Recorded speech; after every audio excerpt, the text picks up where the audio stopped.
All right, well, I'm going to get started here. Thank you for joining our monthly renewable diesel working group. This time I'm changing things up a little bit and I'm going to ask for participation and feedback from everybody here.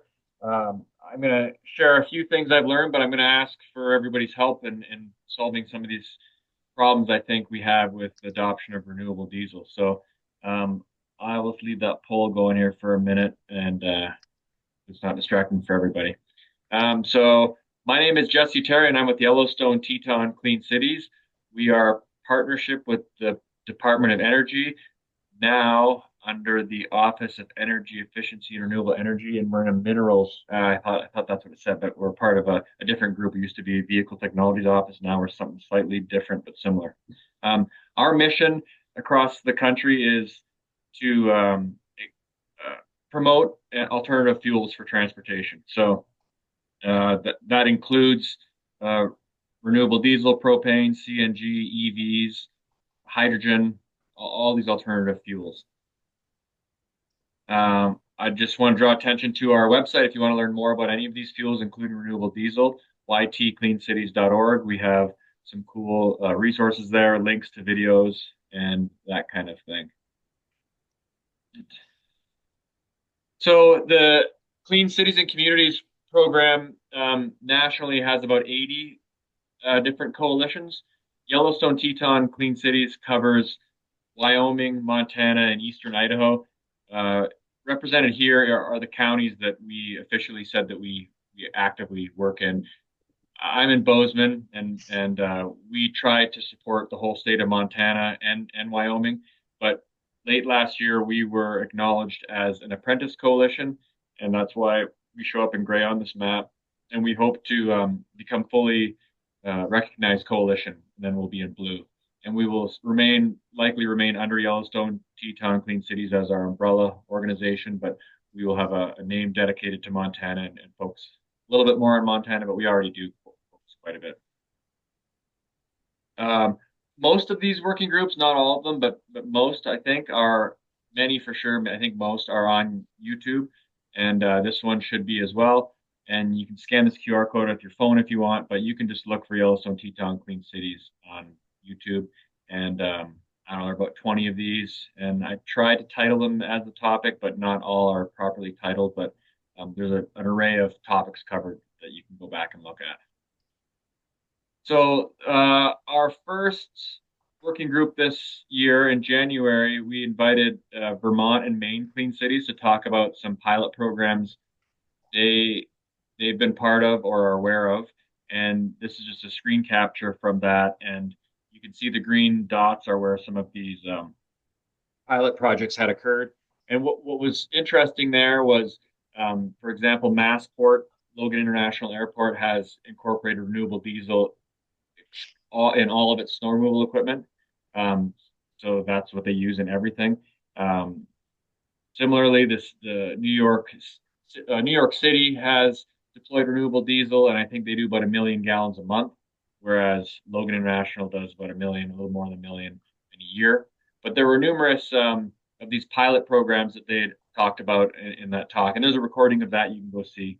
Um, in the next meeting, which was last month in February, we had Mike Nathan from Arapahoe Basin talk about their small pilot project. I think they had under 1,000 gallons, and they tried it in some of their equipment, and they hope to expand in the fall and use more of it, and then into next year they'll continue to incorporate more and more renewable diesel.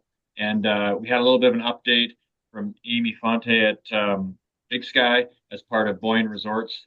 They have been pretty into renewable diesel the last maybe 3 years, and here are some of the resorts that use it already.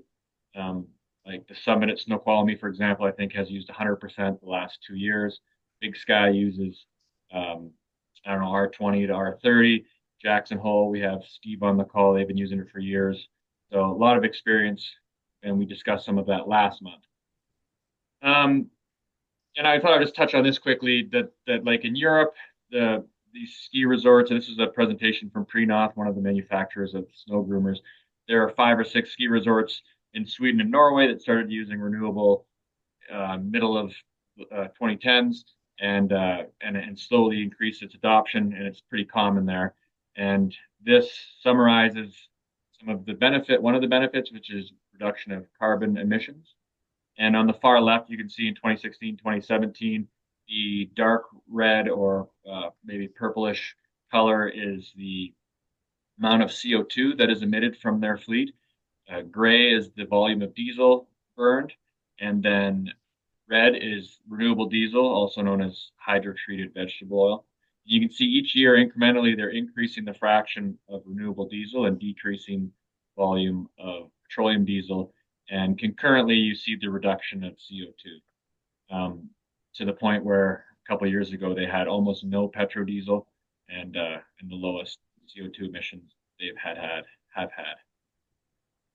And this, as I'll show you in a second here, this ties into fuel or sorry, exhaust treatment, the DPF, the diesel particulate filter, and your emissions system. This directly correlates with the degradation and issues you have with emissions. If you don't have CO2 and the particulate matter being emitted, typically don't have as many emissions issues. I just had you guys fill out that newest survey there, so we'll see what that says later. But from last month, we did this as well. I thought I'd just recap and share what we saw.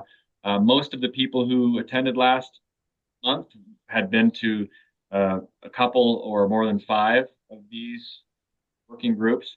There were three people who it was their first one. So we get a mix of people, but the majority are returning. Most of the attendees last time didn't use renewable diesel in their fleet, and we had six that had.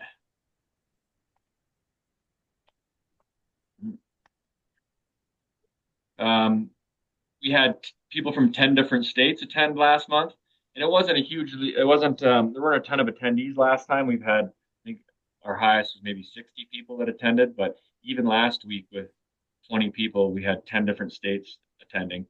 And then I guess my question was poorly worded because the answers were more than one word, but some of the reasons for people attending was learning, meeting new people. There's a lot of ski resort attendees last time because it was focused on ski resorts, and people are interested in just general updates of renewable diesel. So today, as always, I'll describe some renewable diesel for any first timers here or people who may want just a refresher. And then the core of this working group, I want to help and learn how we can increase awareness, availability, and adoption of renewable diesel. A lot of people are interested. They can't get it. It's kind of a hurdle to overcome to try it. And so that's what I want to focus on and then maybe get some feedback how we all might do that, work towards that goal. So starting off, what is renewable diesel? It's a drop-in fuel that can be used in all diesel vehicles and equipment. We make it regionally in Montana, Wyoming, and North Dakota. It's made elsewhere too, but we do produce quite a large volume in our region.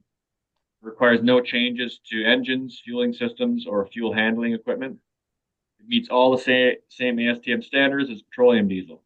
So really no excuse not to use it. And I have some of the reasons why it is better. It's better in almost every way. It's got a higher cetane, which means more thorough, complete combustion.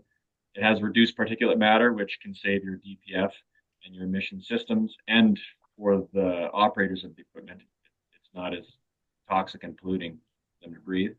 There's no sulfur in the fuel. There's a longer shelf life. It has a higher oxidative stability. It increases energy security. A lot of people they want to try and get off of foreign oil.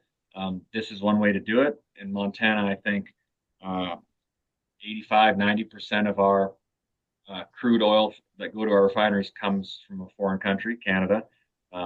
Renewable diesel, we do get some feedstocks from Canada, but it's a lot more energy secure. We can grow that here. So it increases our energy security regionally. And it can be formulated, it can be better than petroleum in cold weather. They can produce this stuff to operate well to minus 30. I think maybe you could with petroleum diesel, but I think it's a little more difficult. But that being said, while it can be formulated to work in lower temperatures, it isn't. So that's one of the barriers. So barriers with renewable diesel are it's currently a higher cost for us in our region. On the West Coast, it's often the same price, so it's easy, that's not a barrier for them. But for us, that's a barrier. Um, it's not available very at many locations where we are. There's 600 stations in California. We have one in Montana, so that makes it pretty difficult. And the cold flow for the fuel we get isn't as good as the winter diesel we get. Not because it can't be, but just because it is. It's all designed to go to California, so that's the fuel we're getting, and it doesn't necessarily work great in cold climates. And we can get over that by blending it with petroleum diesel or number one diesel with additives. And that's one other issue with renewable is that the typical standard winter additives that we use for petroleum products don't work in renewable diesel. So I think some people are working on renewable diesel specific additives, but in order to improve the cold weather properties, we typically blend it with petroleum products. So really all these, the fuel itself is better in every way, and these reasons why the current barriers have really nothing to do with the fuel itself. It's mostly just with the reality we're in. It has nothing to do with the fuel. Again, here are the refineries where it's made in our region. But we got one in Great Falls, there's one in Dickinson, and there's a couple in Wyoming. So petroleum diesel is a mixture of many compounds. We have cyclic aromatics, these circular hydrocarbons. We have linear hydrocarbons. You can see the yellow things; those represent sulfur because they're sulfurin. We typically, well, always we have ultra low sulfur diesel now in the United States to get rid of some of that sulfur. And there's some metals, that's that red atom. About 75% of petroleum diesel, the makeup of petroleum diesel is these linear hydrocarbons, where about 25% are these other cyclic aromatics and other impurities. Renewable diesel, on the other hand, is a small subset of these linear hydrocarbons. So you can see renewable diesel doesn't have any sulfur, it doesn't have any metals, it doesn't have any aromatics. It's just a very basic, pure form subset of linear hydrocarbons that you can find in petroleum diesel. And when you burn them, this is what you get. This is a different picture that I don't show often. I wanted to try and show the fuel in this, so that's why I pulled this picture up. On the right, you can see it's renewable diesel. It's clear, looks like water. On the left is petroleum diesel, and I can't tell you exactly why it has that fluorescent color. It's some of the impurities in there. Each refinery has a slightly different colored petroleum diesel, but over time, that probably due to its lower oxidative stability, that gets yellow. I still have this fuel from 2 years ago. It doesn't look like that anymore. But when you burn it, this is my first. I think these were actually plastic containers that didn't last very long. But you can see the soot coming off of the petroleum diesel. It's thick. Like you could literally grab it and grab it in your hand. And then on the right is the petroleum, or sorry, the renewable diesel, and there's no soot coming off of it. This is the image I usually show. Sort of the same thing. These were glass containers. But yeah, no matter how you burn it, you get soot with the petroleum, and you don't get soot with renewable. So yeah, you don't get soot. You have about 75% fewer carbon emissions, life cycle carbon emissions. You have less carbon monoxide, and really, whatever carbon you put into that you combust, you're going to get that carbon out as a product. It's just, I think it's Le Chatelier's principle. If whatever comes in has to go out. And so I was trying to find a better way to explain, like, you can't just take away carbon monoxide without adding carbon somewhere else. And it's same with particulate matter. Particulate matter is made up of different carbon molecules. And so while they get reduced, they're not a huge. The biggest emission from petroleum diesel is carbon dioxide. That's the biggest product of combustion. So it's a huge bar. And the particulate matter and the carbon monoxide and other hydrocarbons, while not desirable, they're actually a small subset of the carbon emissions. So yes, you reduce those with renewable, and in turn you increase the CO2, but it's just so slightly that you don't really even see it. So this is a newer graph that shows on the top biodiesel and renewable diesel. They're similar enough that I didn't bother cutting it apart, but and you can talk about them kind of interchangeably. Uh, but the life cycle carbon emissions, that's the upper bullet point there, and petroleum in either graph. You can see the light gray bar, that's the life cycle carbon emissions from um, producing and burning that fuel. And then if you look at UCO on the top, which is used cooking oil, there is still a bar because you do have carbon emissions. And the reason it's so much smaller is because they're subtracting the carbon that has been sequestered from the atmosphere when that vegetable oil was grown. So they subtract that. The tailpipe emissions, while they are cleaner, the carbon emissions aren't less. But when you subtract fixed carbon from the production of that fuel, that's why you get a smaller bar. And then when you look at that first bullet point points to the middle bar of the lower graph, there really isn't any carbon emissions, and that's because again we subtract the carbon sequestered during the production of that oilseed crop, and in that bar does not include any other of the carbon emissions for harvesting that or transporting it. That's not part of that gray bar, so that's why it looks like it's pretty much zero. If you were to add in the growing the carbon emissions from the tractors, from the transportation, it does get a bit bigger, and that is to be the orangish bar is the carbon intensity of crushing the oil seed, and the green bar is the feedstock production and transportation. So that's where the emissions can be found. But strictly at the tailpipe, when you subtract the carbon fixed from the plant, it's almost zero. The bottom bullet point is the energy to convert or refine the fuel. I usually say it's about the same, but it's actually a little bit less to produce renewable diesel. It's very similar, but it's less. When you factor in the energy for crushing the oil seed, then it gets to be almost the same. But the strict production of the fuel, starting with oil, crude oil or vegetable oil, it's actually a little bit less energy to produce renewable diesel. Sorry, that was really busy. It's my first time through that slide, and we can get back and I can address some more things if people have questions. So this, I think, is the bulk of this discussion. So in January, we talked about some large pilot studies on the East Coast. Last month, we talked about a small pilot study at Arapahoe Basin. And this is all great, but how do we have more of these studies, and how do we let individuals do pilot studies or whatever you want to call them to test the fuel? And I think that really is the hurdle there is retail availability. This map is where you can buy renewable diesel at retail. As I mentioned, there's, I think, over 600 stations in California, maybe 20 in Oregon. We have one in Belgrade, Montana, one in Nampa, Idaho, and one in Jackson, Wyoming.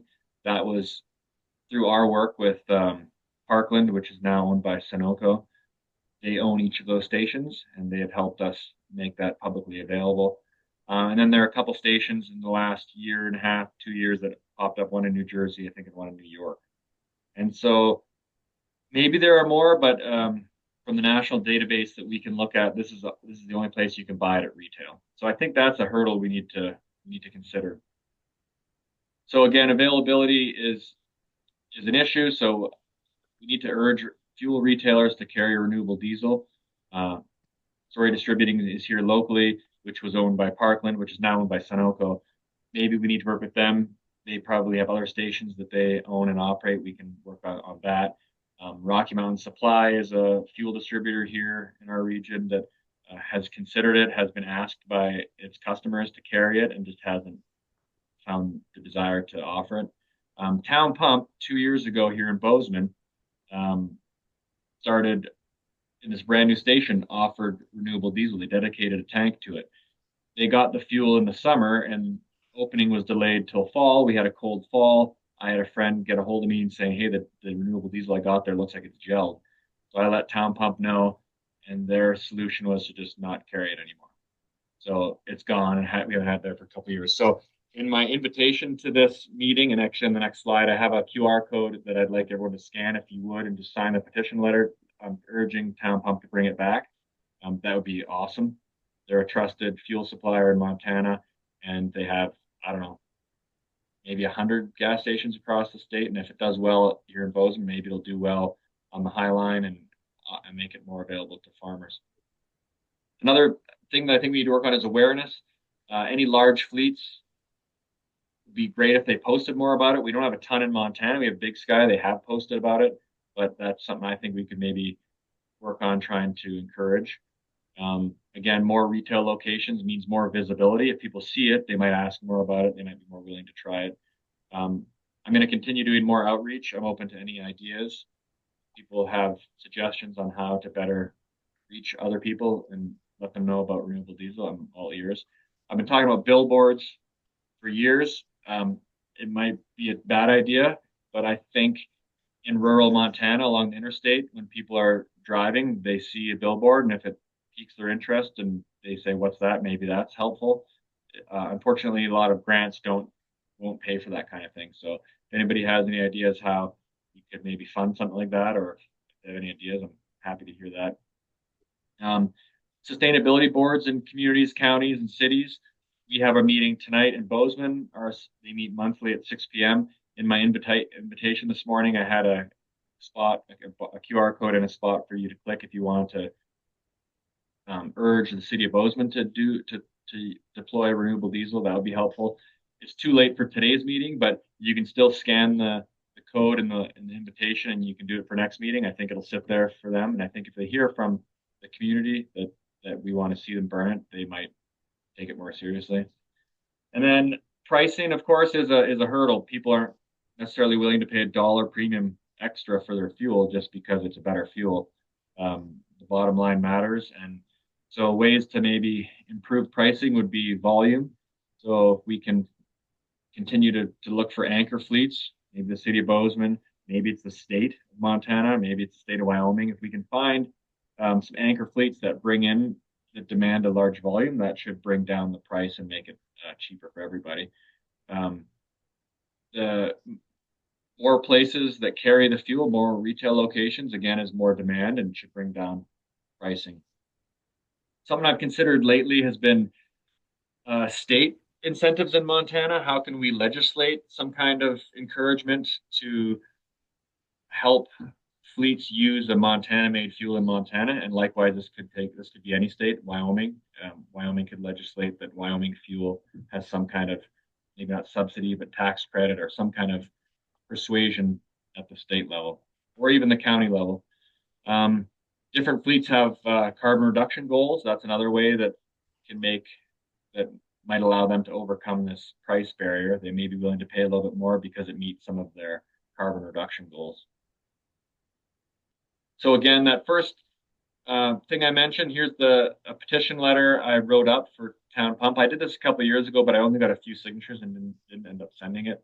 And I wanted to have some community support before I go urge them to bring it back. If it's just me, they don't want to listen to what I want. So I think if we can get a lot of people to sign this, I then can approach Town Pump and say, look, there's a demand for this. It would be great if you brought it back to Town Pump.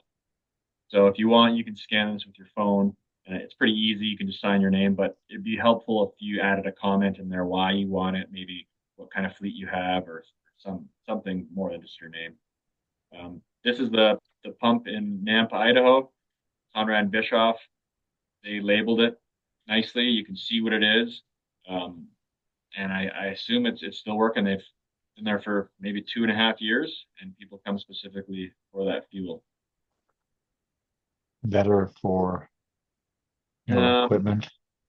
What was that? Oh. So let's see. Independent stations. So we can urge some of the bigger fuel distributor retailers to carry renewable, but we could also talk to independent stations. I tried to find a list. Wasn't able to find anything to share for today, but one suggestion I have, and it's been an approach of mine, has been to find fuel stations that carry number one diesel or kerosene, which is a common fuel in the winter. It has much better cold flow properties. It's more expensive. It has less energy, but people will use it in equipment in the winter or blend number one with number two. But stations that have these tanks, my understanding is they sell essentially none of this in the summer. There's no reason to use number one or kerosene in the summer. Um, these tanks sit there unused, not generating revenue, just this asset that's sitting there till the next winter.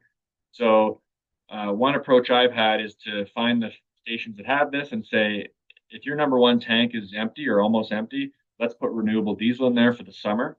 And it can be blended with a little bit of number one. It's not a big deal. And that way they can generate some revenue from that tank. And in the winter, hopefully it gets low enough and they can top it off with number one, a little bit of renewable diesel and kerosene doesn't really matter. Um, so that's I tried to find that as well, a list of stations that carry number one diesel. I couldn't find it online.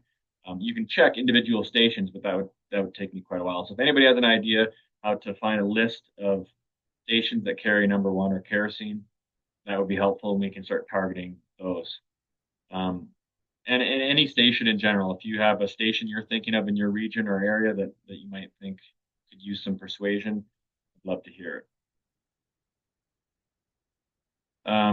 Again, here's just a quick way to comment to Bozeman's sustainability board and just ask them to use renewable diesel. I might try to attend this meeting tonight to see if they read or if they mention any of the feedback they may have received today.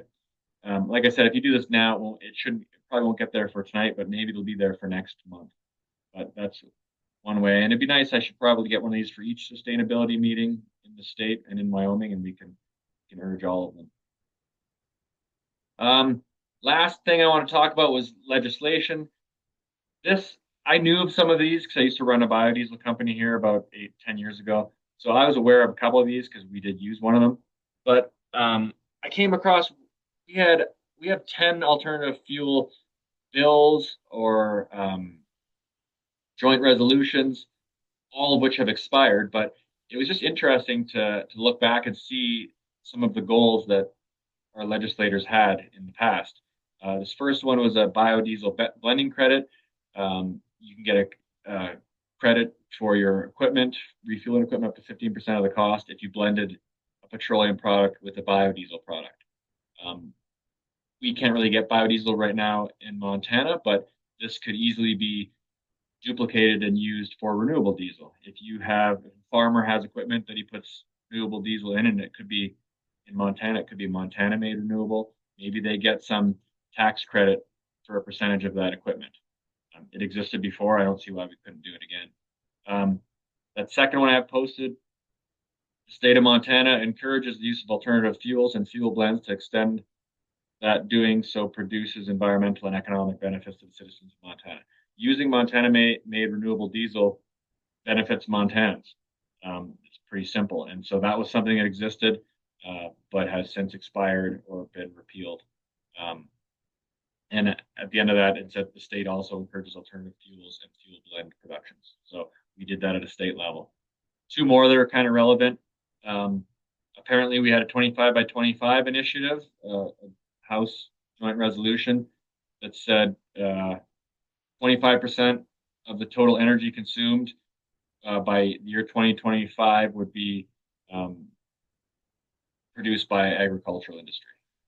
So that was cool. I mean, that was long expired, but that was something.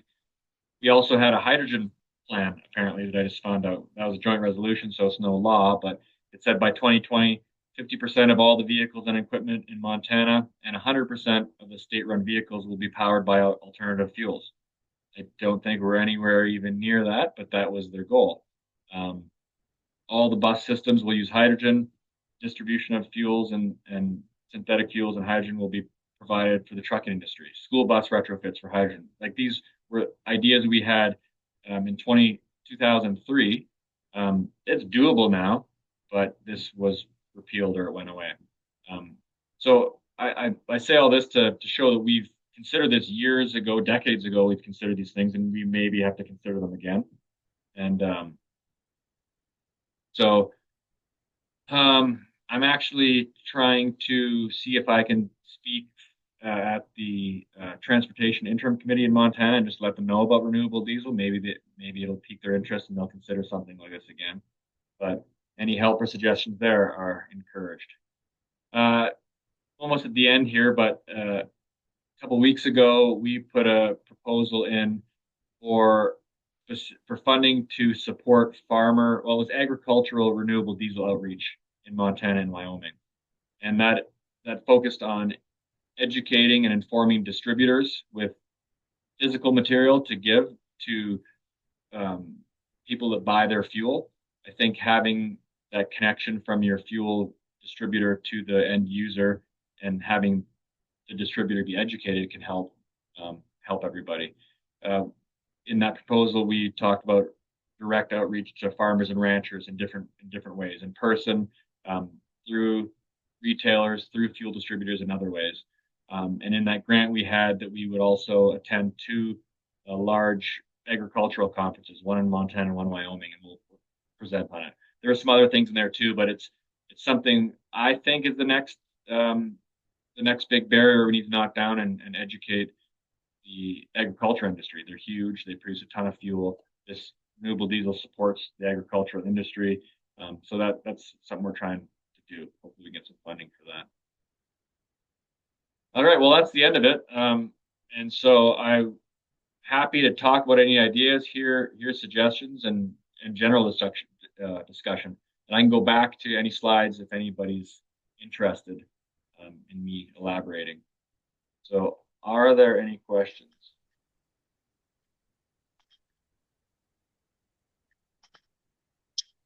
Steve. Yeah, I was asking the chat. Thanks a lot, Jesse. It was asking the chat if we could get a file presentation, and that would be a great help when going to county commissioners and organizations. It would also be incredible if yours was recorded, your presentation was recorded. Maybe you have that with the slides, so you didn't have to come to every meeting. But obviously, it'd be great if you do.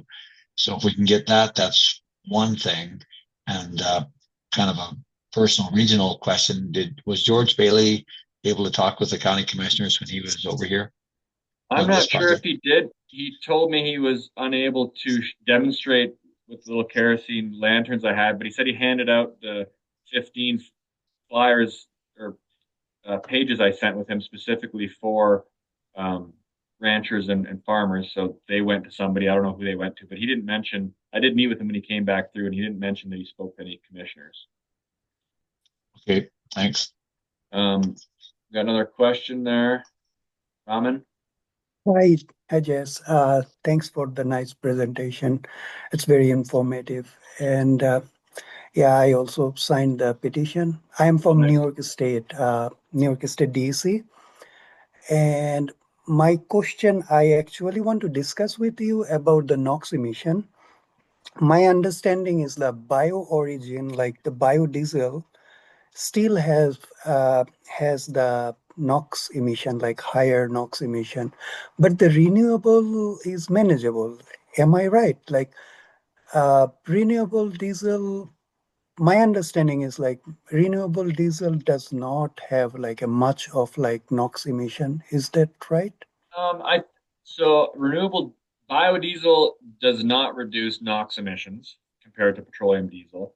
Um, Renewable diesel, I think it's incremental, but they don't go away because there's nitrogen in the atmosphere, and you're combusting it, so you're going to get some nitrogen product on the way out. But I think it is less, and I'm while we discuss it, I'm going to try and look up my email because I got one 2 days ago Thanks. from the National Lab of the Rockies that actually just graphed all of this, and I'll pull it up and show it if I can find it. But it's not zero. Bio is higher, but I don't. If it is lower, it's not significant. I think that's the one thing that it doesn't eliminate.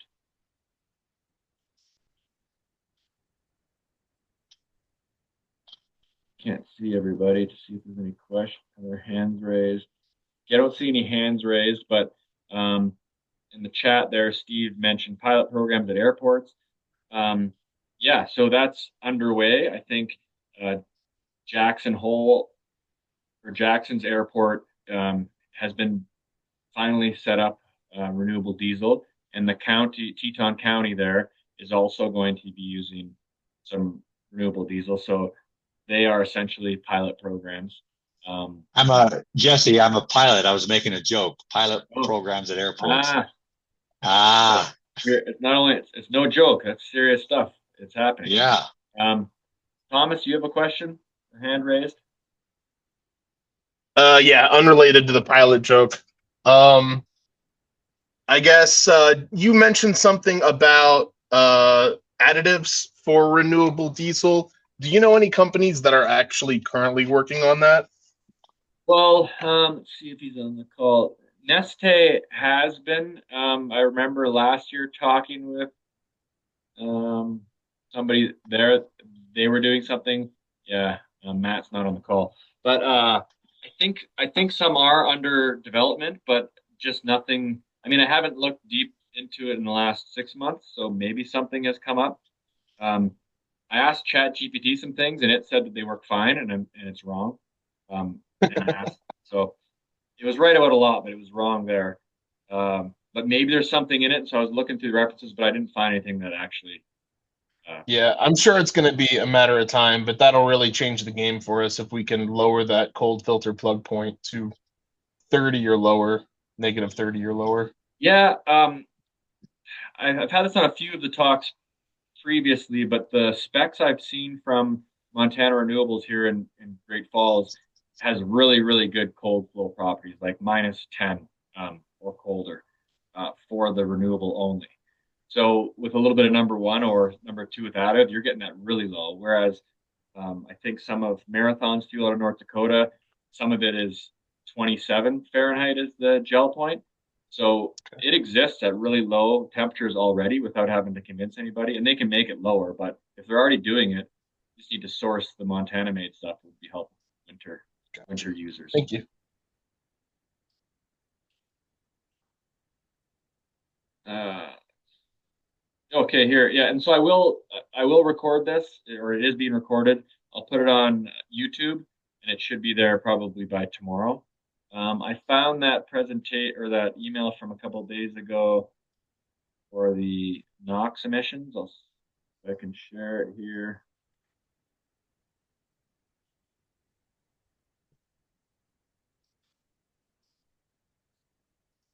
Um, can you guys see this?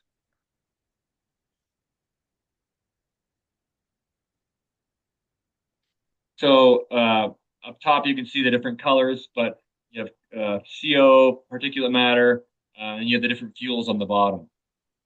And RD 100 would be renewable diesel. Um, I had some other issues with this email, and I actually wrote back to them. But the main thing is that NOx is high, and it doesn't change for renewable, bio, or petroleum diesel. They're all about the same. Um, Liquid petroleum, propane is lower, and of course EVs is zero. Um, but the bio, renewable, and diesel, these numbers show them all to be very similar. Um, and NOx is quite high for those fuels. The issue I had, and I sent to them, is about this graph cost of ownership. They have the different fuels in gray. And there's no cost for renewable diesel, so it's free in this graph, which didn't make sense to me. But yes, I'll share this presentation, and it's on our YouTube page again. You can also go to, I'll just put it in the chat here, it's ytcleancities.org. And you can go to our projects page, and then you go to, you'll see renewable diesel. You click on that. There's a link to all the videos and some other stuff there. Any other questions? All right. Well, thank you everybody for coming. I'll hang on in case anybody wants to chat. I'll stop the recording now. Thanks again. We'll see you next month.